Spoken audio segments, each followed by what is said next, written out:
高温天气有空调开空调，没空调开风扇，千万别。 중국이 과연 버틸 수 있을지 위기감이 고조되고 있는 상황입니다. 정치적으로도 매우 불안한 상황으로 외신들의 관심을 받고 있는 중국은 요즘 80도에 이르는 이상고열 현상으로 인해 도심 곳곳이 붕괴되고 있어 주변 사람들을 안타깝게 만들고 있습니다. 이런 상황을 면밀히 관찰하고 있는 미국 기후변화연구원이 한국에 대해 놀라운 점들을 발견하여 화제가 되고 있습니다. 과연 어떤 일들이 벌어지고 있는지 오늘의 사연을 통해 알아보겠습니다. 저는 그동안 15년 넘게 국제기후변화대응기구에서 일하고 있었습니다. 세계 곳곳의 재난 현장을 다니며 연구하는 것이 제 일이었어요. 그런데 2024년 7월 15일 베이징으로 가는 비행기에 올라타면서 느낀 불안감은 그 어떤 때보다도 컸죠. 위성에서 보내온 데이터를 보고 있으니 정말 믿기 어려웠습니다. 중국 북부 지역의 온도가 80도에 가까워지고 있었어요. 이런 온도는 사람이 살 수 있는 한계를 훨씬 넘어선 수준이었죠. 비행기 창밖을 바라보며 저는 계속 생각하고 있었습니다. 베이징 공항에 도착하자마자 뜨거운 열기가 저를 덮쳤어요. 오후 2시였는데 공식 기온이 52도를 기록하고 있었습니다. 아스팔트 위의 실제 온도는 그보다 훨씬 높았죠. 공항 밖으로 나서는 순간 마치 거대한 오븐 속에 들어간 것 같았어요. 중국 정부에서 파견해둔 통역관 리웨이 씨가 저를 맞이하고 있었습니다. 마스크와 선글라스로 얼굴을 완전히 가리고 있었어요. 첫 인사부터가 심상치 않았죠. 상황이 예상보다 심각합니다. 리웨이 씨의 말이 간단했지만 그 속에 담긴 무게감이 느껴졌어요. 차량으로 이동하는 동안 도시의 모습이 평소와 달랐습니다. 거리에는 사람들이 거의 보이지 않았어요. 대부분의 상점들이 문을 닫고 있었습니다. 에어컨 실외기에서 뿜어져 나오는 뜨거운 바람이 이미 한계에 다다른 도시의 열기를 더욱 가중시키고 있었어요. 창밖 풍경을 보면서 저는 가슴이 답답해지고 있었죠. 호텔에 도착한 후 첫 번째로 할 일은 현지 전력 상황을 확인하는 것이었습니다. 제가 가져온 휴대용 측정기들을 꺼내서 데이터를 확인해 봤어요. 결과는 정말 충격적이었죠. 전력 사용량이 평소의 300%를 넘어서고 있었습니다. 주요 변전소들이 과부하 경고 상태에 있었어요. 중국 전력청에서 제공한 공식 자료와 제가 직접 측정한 데이터 사이에는 상당한 차이가 있었죠. 그날 밤 호텔 방에서 본국의 연구팀과 화상회의를 진행했습니다. 현재 베이징의 상황은 저희가 시뮬레이션했던 최악의 시나리오에 근접하고 있어요. 제 보고를 들은 동료들의 표정이 어두워지고 있었죠. 데이터가 보여주는 추세대로라면 향후 72시간 내에 도시 전체의 전력망이 연쇄적으로 마비될 가능성이 높았습니다. 동료들도 심각한 표정으로 화면을 바라보고 있었어요. 저는 더 정확한 조사가 필요하다고 생각하고 있었죠. 이틀째 되는 날 베이징 외곽의 산업단지를 방문했습니다. 여기서 목격한 광경은 더욱 참담했어요. 대형 공장들이 하나씩 가동을 중단하고 있었죠. 근로자들은 그늘을 찾아 헤매고 있었습니다. 한 철강 공장의 관리자가 저에게 다가와서 말했어요. 이런 더위에서는 작업이 불가능해요. 그의 표정이 정말 절망적이었습니다. 공장 내부 온도가 70도를 넘어서면서 장비들이 연쇄적으로 고장나기 시작하고 있었어요. 제가 직접 측정한 결과가 더욱 우려스러웠습니다. 지표면 온도가 79도를 기록한 지역이 베이징 시내 곳곳에서 발견되고 있었어요. 이는 제가 과거 허리케인 카트리나 현장에서 경험했던 위기감과는 전혀 다른 성격의 재난이었죠. 허리케인은 며칠이면 지나가지만 이런 둔한 폭염은 언제까지 지속될지 알 수 없었습니다. 저는 점점 불안감이 커지고 있었어요. 이런 상황에서 과연 어떤 해결책이 있을지 막막했죠. 중국 기상청과의 첫 회의에서 저는 더 많은 데이터 접근을 요청했습니다. 하지만 돌아온 대답은 예상과 달랐어요. 보안상의 이유로 일부 데이터는 공개할 수 없어요. 이런 답변이 나오고 있었죠. 이는 국제적 재난 대응에서는 매우 이례적인 일이었습니다. 과학적 분석을 위해서는 정확하고 완전한 데이터가 필수적인데 핵심 정보에 접근할 수 없다면 의미 있는 연구가 불가능했어요. 저는 답답한 마음이 들고 있었죠. 그날 밤 리웨이 씨와 함께 시내의 카페에서 비공식 미팅을 가졌습니다. 그는 조심스럽게 말문을 열고 있었어요. 공식적으로는 말할 수 없지만 정부 내부에서도 이번 상황을 어떻게 대처해야 할지 혼란스러워하고 있어요. 그의 말을 통해 중국 당국도 이런 극한 상황에 대한 준비가 부족했음을 알 수 있었습니다. 저는 이런 현실이 더욱 우려스럽게 느껴지고 있었어요. 과연 이 위기를 어떻게 극복할 수 있을지 막막했죠. 셋째 날 새벽에는 베이징 도심에서 80도를 돌파하는 지표면 온도를 측정했습니다. 이는 인류가 기록한 도시 지역 최고 온도 중 하나였어요. 그 순간 제 휴대폰에 국제기구 본부에서 긴급 메시지가 도착하고 있었죠. 메시지 내용을 확인해보니 정말 놀라웠습니다. 한국 정부에서 기후변화 대응 기술 공유를 위한 협력 의사를 표명했어요. 즉시 한독으로 이동하여 비교 연구를 진행하세요. 이런 내용이 적혀 있었죠. 이 메시지를 받은 순간 저는 이번 조사가 단순한 재난 현장 분석을 넘어설 것이라고 직감했습니다. 미래 기후변화 대응의 새로운 패러다임을 찾는 여정이 될 것 같았어요. 베이징의 위기 상황을 목격한 지 불과 72시간 만에 완전히 다른 접근 방식으로 같은 문제에 대응하고 있는 나라로 향하게 되었죠. 한국행 비행기에 오르면서 마지막으로 베이징을 바라봤습니다. 도시 전체가 열기로 인해 아지랑이에 쌓여 있었어요. 고층 빌딩들 사이로 에어컨 실기들이 뿜어내는 열기가 거대한 열의 소용돌이를 만들고 있었죠. 인천공항에 도착한 순간 저는 놀라움을 감출 수 없었습니다. 베이징을 떠나올 때와 비슷한 기온임에도 불구하고 공항 내부의 쾌적함이 확연한 차이를 보이고 있었어요. 더욱 놀라운 것은 도착 게이트에서부터 공항 곳곳에 설치된 디지털 패널들이었죠. 이 패널들이 실시간으로 온도와 습도, 공기질을 표시하고 있었습니다. 이는 단순한 정보 제공을 넘어 시민들에게 과학적 데이터를 투명하게 공개하는 방식이었어요. 베이징에서 겪었던 정보 접근의 제약과는 완전히 달랐죠. 한국기상청에서 파견된 김지원 박사가 저를 맞이하고 있었습니다. 그녀는 유창한 영어로 현재 한국의 기후 대응 상황을 브리핑해주고 있었어요. 현재 한국도 역대급 폭염을 겪고 있지만 저희는 이미 5년 전부터 이런 상황을 대비해왔어요. 그녀의 말에서 자신감이 느껴졌습니다. 중국에서 만난 관료들의 당황스러운 반응과는 대조적이었어요. 저는 이런 차이가 어디서 오는 것인지 궁금해지고 있었죠. 서울로 향하는 고속도로에서 저는 또 다른 차이점을 발견했습니다. 도로 곳곳에 설치된 전광판들이 실시간으로 지역별 온도와 대기 상태를 알려주고 있었어요. 더욱 흥미로운 것은 미래 예측 정보까지 제공하고 있다는 점이었죠. AI 예측, 2시간 후 강남 지역 5도 하강 예상과 같은 정보가 표시되고 있었습니다. 베이징에서는 현재 상황도 정확히 파악하기 어려웠는데 한국은 미래까지 예측하고 있었어요. 저는 점점 더 놀라고 있었죠. 김 박사가 차 안에서 태블릿을 꺼내서 한국의 기후 대응 시스템을 설명해주고 있었습니다. 저희는 이것을 K-클라이밋 시스템이라고 불러요. 전국 1만 2천 개의 센서에서 실시간으로 수집되는 데이터를 AI가 분석하여 30초마다 예측 결과를 업데이트해요. 그녀가 보여준 화면에는 한반도 전체가 색깔별로 구분되어 있었습니다. 각 지역의 온도 변화 추이가 실시간으로 표시되고 있었어요. 이런 시스템이 정말 존재한다는 것이 믿기지 않았죠. 서울 시내에 진입하면서 저는 베이징과의 또 다른 차이를 발견했습니다.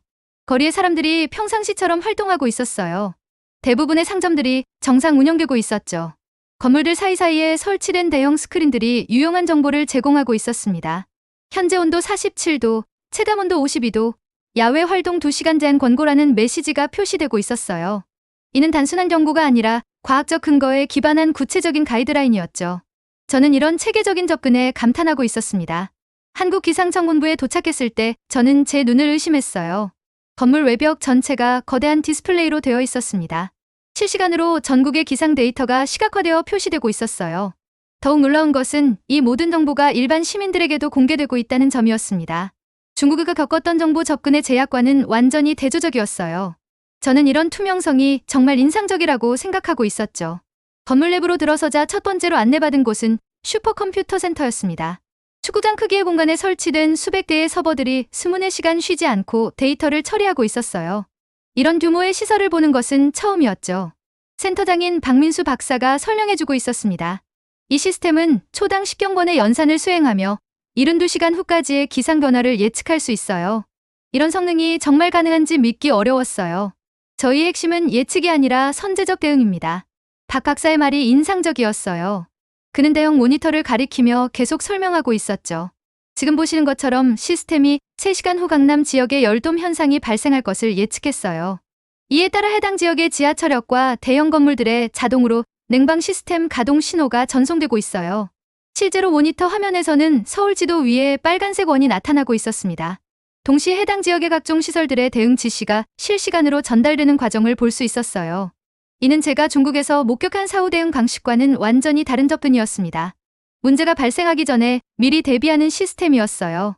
저는 이런 혁신적인 방식에 깊은 인상을 받고 있었죠.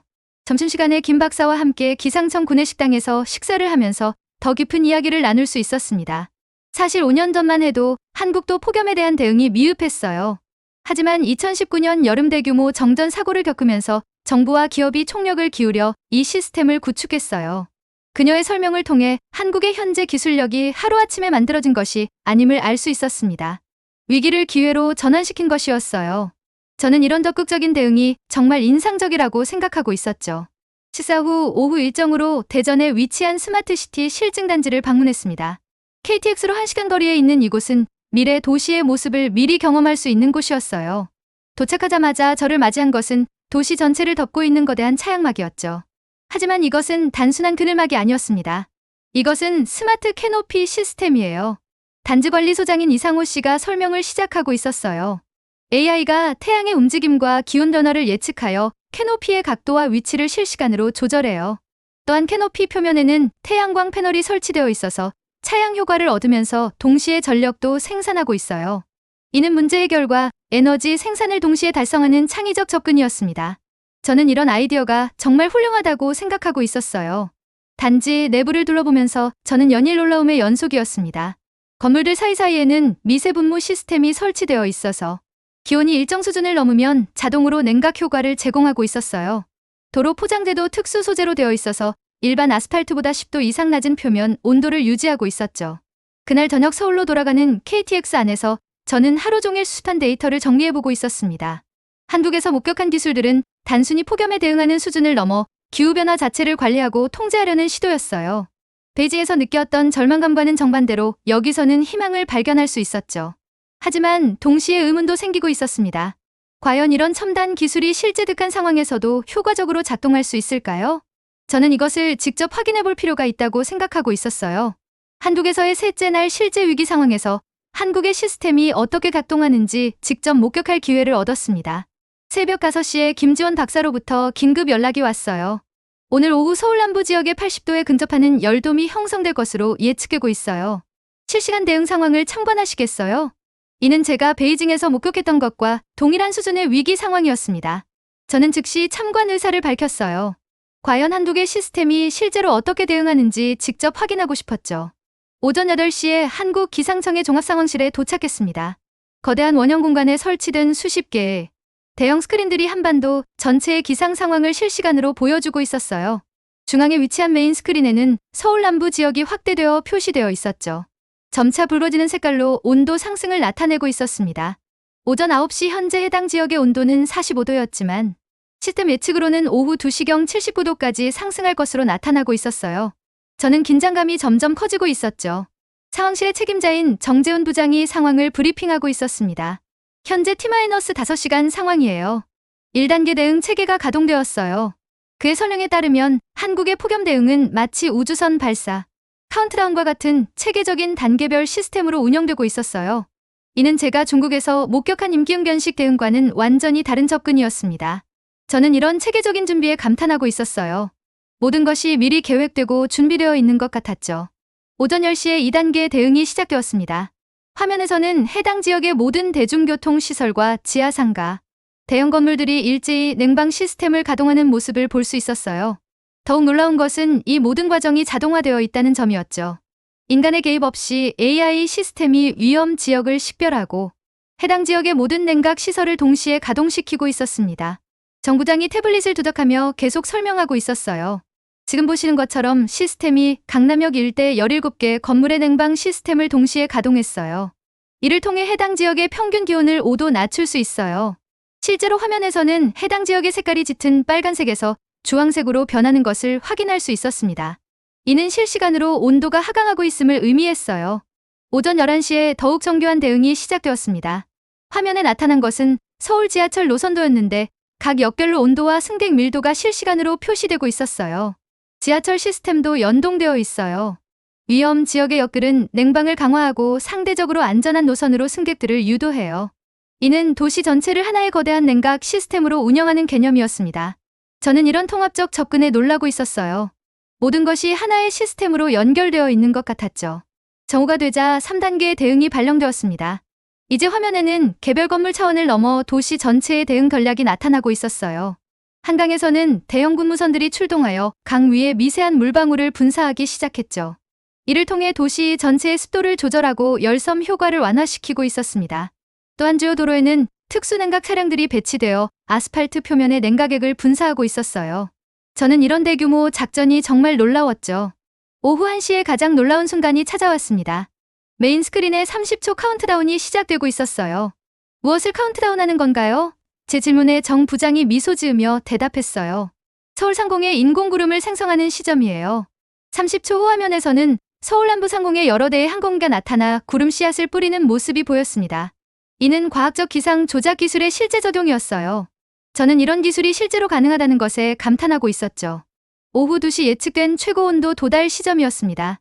하지만 화면의 온도계는 79도가 아닌 71도를 가리키고 있었어요. 성공이에요. 8도 하락 효과를 달성했어요. 상황실에 박수가 터져나오고 있었죠. 한국의 기술은 자연재해를 예측하는 것을 넘어 실제로 통제하고 있었습니다. 이는 제가 베이징에서 목격한 절망적 상황과는 완전히 대조적이었어요. 저는 이런 성과가 정말 믿기지 않았죠. 오후 3시에 저는 실제 현장을 확인하기 위해 강남역으로 향했습니다. 놀랍게도 거리는 평상시와 크게 다르지 않았어요. 사람들은 여전히 일상적인 활동을 하고 있었죠. 상점들도 정상 운영되고 있었습니다. 지하보도에는 현재 지상온도 71도, 지하온도 24도라는 안내판이 설치되어 있었어요. 시민들은 이런 정보를 바탕으로 자신의 행동을 조절하고 있었죠. 저는 이런 시민 참여형 대응이 인상적이라고 생각하고 있었습니다. 강남역 광장에서 직접 온도를 측정해봤습니다. 제 휴대용 측정기가 보여준 수치는 정확히 71도였어요. 한국의 시스템이 제공하는 정보가 완벽하게 정확했죠. 더욱 놀라운 것은 광장 곳곳에 설치된 미세 분무 시설들이 주기적으로 작동하여 체감 온도를 더욱 낮추고 있다는 점이었습니다. 오후 4시에 기상청으로 돌아와 김지원 박사와 오늘의 상황을 정리했어요. 오늘 저희가 목격한 것은 기후변화 대응의 새로운 패러다임이에요. 그녀의 말이 정확했죠. 한국은 기후변화에 단순히 적응하는 것이 아니라 적극적으로 관리하고 통제하고 있었습니다. 이는 중국에서 목격한 수동적 대응과는 차원이 다른 접근이었어요. 저는 이런 차이가 어디서 오는 것인지 더 깊이 알고 싶었죠. 과연 한국은 어떻게 이런 기술을 개발할 수 있었을까요? 그날 저녁 호텔에서 베이징의 동료들과 화상회의를 진행했습니다. 한국의 기술 수준은 저희가 예상했던 것보다 훨씬 앞서 있어요. 그들은 이미 기후변화를 통제 가능한 대상으로 인식하고 있어요. 제 보고를 들은 동료들의 반응은 믿기 어렵다는 표정이었죠. 하지만 제가 수집한 데이터와 영상들은 모든 것을 증명하고 있었습니다. 저는 이런 현실을 더 정확히 파악하기 위해 추가 조사가 필요하다고 생각하고 있었어요. 한국 기술의 진정한 핵심을 파악해야겠다고 결심했죠. 한국 체류 넷째 날 저는 한국 기술의 진정한 핵심을 파악하기 위해 더 깊이 있는 조사를 진행했습니다. 김지원 박사의 안내로 방문한 곳은 경기도 판교에 위치한 국가기후 데이터센터였어요. 이곳은 한국의 모든 기후 관련 정보가 집중되는 두뇌 역할을 하는 곳이었죠. 건물 외관부터가 일반적인 정부 기관과는 달랐습니다. 전면이 유리로 되어 있어서 내부의 활동이 투명하게 보이고 있었어요. 이는 정보 공개에 대한 한국의 의지를 상징적으로 보여주고 있었죠. 데이터 센터장인 최현우 박사가 설명해주고 있었습니다. 이 시설은 단순한 기상 관측소가 아니라 미래 예측을 위한 시뮬레이션 센터예요. 저희는 매일 1만 가지 이상의 기후 시나리오를 시뮬레이션해요. 가능한 모든 상황에 대한 대응책을 미리 준비해두는 것이죠. 이는 중국에서 목격한 사후 대응 방식과는 완전히 다른 철학이었습니다. 한국은 미래의 모든 가능성을 미리 계산하고 있었어요. 저는 이런 선제적 접근이 정말 인상적이라고 생각하고 있었죠. 메인 서버룸에 들어서자 그 규모에 압도되었습니다. 천장까지 닿는 서버 렉들이 끝없이 이어져 있었어요. 각각의 LED 불빛들이 실시간으로 깜빡이며 데이터 처리 상황을 알려주고 있었죠. 이 모든 서버들이 24시간 쉬지 않고 기후 데이터를 분석하고 있어요. 1초에 1조 개의 데이터 포인트를 처리할 수 있어요. 최 박사의 설명을 들으며 저는 이것이 단순한 컴퓨터가 아니라 기후를 읽고 예측하는 거대한 인공두뇌라는 느낌을 받고 있었습니다. 가장 인상적이었던 것은 디지털 트윈 시스템이었어요. 거대한 홀로그램 디스플레이에 한반도 전체가 3차원으로 구현되어 있었죠. 실제 현실과 완전히 동일한 가상 한국이 실시간으로 움직이고 있었습니다. 이것은 현실 세계의 완벽한 복사본이에요. 모든 건물과 도로, 심지어 나무 한 그루까지도 정확히 재현되어 있어요. 이 가상 세계에서는 다양한 기후 시나리오가 실시간으로 테스트되고 있었죠. 저는 이런 기술이 정말 놀라웠습니다. 최 박사가 홀로그램을 조작하며 시연을 보여주고 있었습니다. 만약 내일 부산에 50도 폭염이 발생한다면요. 그의 조작에 따라 가상 부산 지역이 빨간색으로 변했어요. 동시에 수백 가지 대응 방안들이 화면에 나타나고 있었죠. 각 방안의 효과와 비용, 실행 시간까지 정확히 계산되어 표시되고 있었습니다. 저희는 이런 식으로 모든 가능한 상황에 대비하고 있어요. 저는 이런 정밀한 시뮬레이션 능력에 감탄하고 있었어요. 오후에는 실제 현장 운영을 담당하는 한국전력공사의 스마트 그리드 센터를 방문했습니다. 여기서 만난 것은 전력망 자체가 인공지능화되어 있다는 놀라운 사실이었어요. 운영팀장인 박상민 차장이 설명해주고 있었죠. 한국의 전력망은 기온 변화를 예측하여 자동으로 전력 생산과 배분을 조절해요. 포함이 예상되는 지역에는 미리 전력 공급을 증가시키고 상대적으로 안전한 지역에서는 여유 전력을 확보해요. 이런 지능형 전력망이 베이징에서 목격한 전력망 마비를 방지하는 핵심이었습니다. 실제 시연을 통해 그 정교함을 확인할 수 있었어요. 컴퓨터 화면에는 전국의 모든 변전소가 실시간으로 모니터링되고 있었죠. 각 지역의 온도 변화에 따라 전력 수요가 자동으로 예측되고 있었습니다. 내일 오후 2시 대구 지역의 전력 수요가 평소보다 40% 증가할 것으로 예측되고 있어요. 이에 따라 해당 지역에 추가 전력을 공급하겠어요. 이런 정밀한 예측과 대응이 시스템의 핵심이었죠. 저는 이런 기술에 놀라고 있었습니다. 저녁에는 서울대학교 기후공학과의 이민호 교수와 만났어요. 그는 한국 기후 대응 기술 개발의 핵심 인물 중 하나였죠. 저희의 접근 방식은 Climate by Design이에요. 기후를 자연현상으로 받아들이는 것이 아니라 설계 가능한 대상으로 보는 것이죠. 이 철학적 접근이 한국과 다른 나라들 사이의 근본적 차이점이었습니다. 저는 이런 사고방식의 전환이 정말 중요하다고 생각하고 있었어요. 기후변화를 재앙이 아니라 관리 대상으로 보는 것이었죠. 이 교수가 한국 기술의 핵심 원리를 설명해주고 있었습니다. 저희는 도시 전체를 하나의 거대한 에어컨으로 설계했어요. 모든 건물과 도로, 심지어 식물까지도 냉각 시스템의 일부로 기능하도록 만들었어요. 실제로 그가 보여준 서울 시내 지도에는 각 구역별로 냉각 효율이 수치로 표시되어 있었죠. 도시 설계 자체가 기후변화에 대응하도록 최적화되어 있었습니다. 저는 이런 통합적 접근이 정말 혁신적이라고 생각하고 있었어요. 모든 것이 하나의 목적을 위해 설계되어 있는 것 같았죠. 가장 놀라운 것은 이 모든 시스템이 시민들의 일상과 자연스럽게 통합되어 있다는 점이었습니다. 시민들은 이런 복잡한 기술을 의식하지 않아요. 하지만 그들의 모든 활동이 시스템에 의해 보호받고 있어요.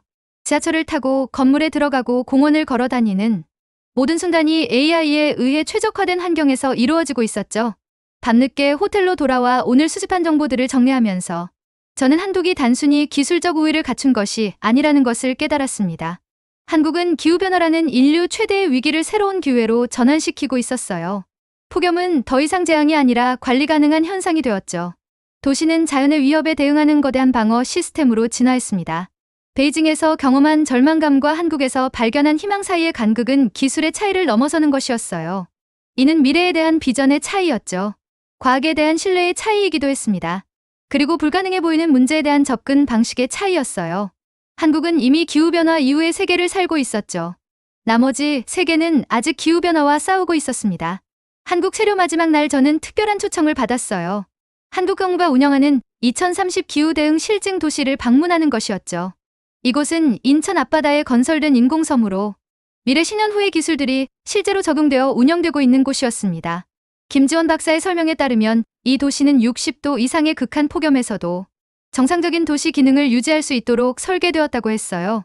저는 이런 미래의 도시를 직접 볼 수 있다는 것에 설레고 있었죠.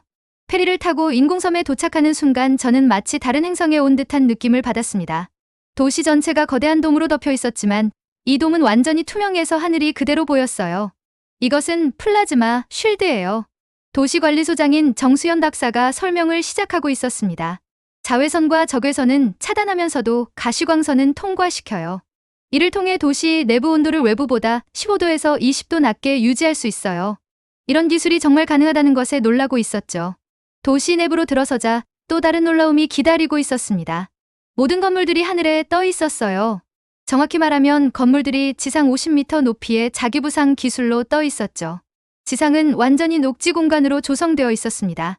지상의 열기가 건물로 전달되는 것을 원천 차단하기 위한 설계예요. 동시에 지상 공간은 도시 전체의 냉각 효과를 위한 거대한 공원으로 활용되고 있어요. 저는 이런 입체적 도시 설계가 정말 혁신적이라고 생각하고 있었습니다. 가장 핵심적인 것은 도시의 호흡 시스템이었습니다. 도시 곳곳에 설치된 거대한 타워들이 주기적으로 차가운 공기를 빨아들이고 더운 공기를 배출하고 있었어요. 이것은 인공 폐 시스템이에요. 도시가 마치 생명체처럼 호흡하면서 내부 온도를 조절해요. 실제로 타워 근처에서는 시원한 바람이 규칙적으로 불어오는 것을 느낄 수 있었습니다. 저는 이런 바이오미메틱 기술이 정말 놀라웠어요. 자연의 원리를 도시 설계에 적용한 것이었죠. 도시 에너지 시스템은 더욱 놀라웠습니다. 모든 에너지가 핵융합으로 생산되고 있었고 에너지 저장은 중력 배터리 시스템을 통해 이루어지고 있었어요. 저희는 태양열조차 에너지원으로 활용해요. 정 박사가 가리킨 곳에는 거대한 반사판들이 태양열을 집중시켜 전력으로 변환하는 시설이 있었죠. 폭염의 주범인 태양열이 오히려 도시 운영의 핵심 에너지원이 되고 있었습니다. 저는 이런 역발상이 정말 창의적이라고 생각하고 있었어요. 문제를 해결책으로 바꾸는 접근이었죠. 주거 지역을 둘러보면서 저는 미래 인간의 삶이 어떻게 변할지 엿볼 수 있었습니다. 모든 집이 개인별 기후 제어 시스템을 갖추고 있었어요. 거주자의 생체 리듬에 맞춰 온도와 습도를 자동 조절하고 있었죠. 한 가정을 방문해서 만난 김민수 씨 가족이 말했어요. 여기서는 기온이 몇 도인지 전혀 신경 쓰지 않아도 돼요. 집이 알아서 모든 것을 관리해 주거든요. 이런 스마트 주거 환경이 미래의 표준이 될 것 같았습니다. 교육시설도 인상적이었어요. 아이들은 가상현실을 통해 다양한 기후 환경을 체험하면서 기후변화 대응 방법을 학습하고 있었죠. 한 초등학생이 VR 헤드셋을 쓰고 즐겁게 말하고 있었습니다. 지금 남극의 얼음이 녹는 모습을 보고 있어요. 그런데 저희가 개발한 기술로 얼음을 다시 얼릴 수 있어요. 이 아이들에게 기후변화는 두려움의 대상이 아니라 해결해야 할 흥미로운 퍼즐이었어요. 저는 이런 교육 방식이 정말 인상적이라고 생각하고 있었죠. 오후에는 도시의 중앙 제어실을 방문했습니다. 여기서는 인공지능이 도시의 모든 시스템을 통합 관리하고 있었어요. ARIA라고 불리는 이 AI는 도시의 모든 데이터를 실시간으로 분석하여 최적의 환경을 유지해요. ARIA의 인터페이스는 놀랍도록 직관적이었습니다. 홀로그램으로 구현된 도시 모형에서 각 구역의 상태가 색깔로 표시되고 있었어요. 문제가 발생하면 즉시 경고음과 함께 해결책이 제시되고 있었죠. ARIA, 외부 온도가 65도로 상승한다면 어떻게 대응하겠어요? 정 박사의 질문에 AI가 즉시 대답했습니다. 3분 내에 플라즈마, 쉴드 강도를 40% 증가시키고 인공폐 시스템 가동률을 85%로 상향 조정하며 중력 배터리에서 추가 전력을 공급하겠어요. 예상 결과는 도시 내부 온도 42도 유지예요. 이는 극한 상황에 대한 즉시 대응이 가능함을 의미했습니다. 저는 이런 AI의 능력에 놀라고 있었어요. 인간보다 훨씬 빠르고 정확한 판단을 하고 있었죠. 저녁에는 도시의 최고 관리자인 이지연 시장과 만찬을 가졌습니다. 그녀가 이 도시 프로젝트의 비전을 설명해주고 있었어요. 저희 목표는 이 기술들을 전 세계에 보급하는 것이에요. 기후변화는 인류 공통의 문제이므로 해결책도 공유되어야 해요. 실제로 한국정부는 이 도시의 모든 기술을 오픈소스로 공개할 계획이라고 했습니다. 중국도 이 기술을 도입할 수 있나요? 제 질문에 이 시장이 확신에 찬 표정으로 대답했어요. 물론이에요. 저희는 이미 중국 정부와 기술 이전 협상을 진행하고 있어요. 베이징의 위기 상황은 저희에게도 경고예요. 하나의 도시, 하나의 국가가 무너지면 전 지구적 영향을 미치니까요. 이런 글로벌 마인드가 정말 인상적이었습니다. 한국은 자국의 이익만 생각하는 것이 아니라 전 인류의 미래를 고민하고 있었어요. 밤늦게 페리를 타고 인천으로 돌아오면서 저는 오늘 하루가 단순한 견학이 아니라 인류의 미래를 엿본 시간이었음을 깨달았습니다. 이 인공섬에서 본 기술들은 공상과학 소설의 내용이 아니라 10년 내에 현실화될 구체적인 청사진이었어요. 한국은 이미 기후변화 이후의 세계를 준비하고 있었습니다. 호텔에서 마지막 보고서를 작성하면서 저는 한국에서의 일주일이 제 인생관을 완전히 바꾸어 놓았음을 인정하지 않을 수 없었어요. 베이징에서 출발할 때 저는 인류의 미래에 대해 비관적이었죠. 하지만 한국에서 목격한 것들은 전혀 다른 가능성을 보여주었습니다. 기후변화는 종말이 아니라 새로운 시작일 수 있었어요. 내일 아침 미국으로 돌아가는 비행기에 올라야 했죠. 그리고 저는 전 세계에 한국의 이야기를 전해야 했습니다. 80도 폭염에 무너져가는 중국과 같은 온도에서도 완벽하게 기능하는 한국의 대조적인 모습은 인류에게 중요한 선택지를 제시하고 있었어요. 저희는 기후변화의 피해자가 될 것인가요? 아니면 기후변화를 정복한 승리자가 될 것인가요? 미국으로 돌아가는 비행기 안에서 저는 지난 10일간의 경험을 종합해보고 있었습니다. 한 손에는 베이징에서 수집한 절망적인 데이터들이, 다른 손에는 한국에서 목격한 희망적인 미래가 있었어요. 이 두 현실 사이의 간극은 단순한 기술 격차를 넘어 인류의 운명을 좌우할 분기점을 의미했죠.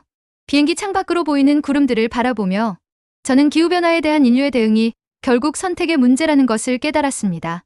한국이 보여준 길을 따를 것인가요? 아니면 베이징처럼 무력하게 당할 것인가요? 그 답은 각 나라의 의지에 달려 있었어요.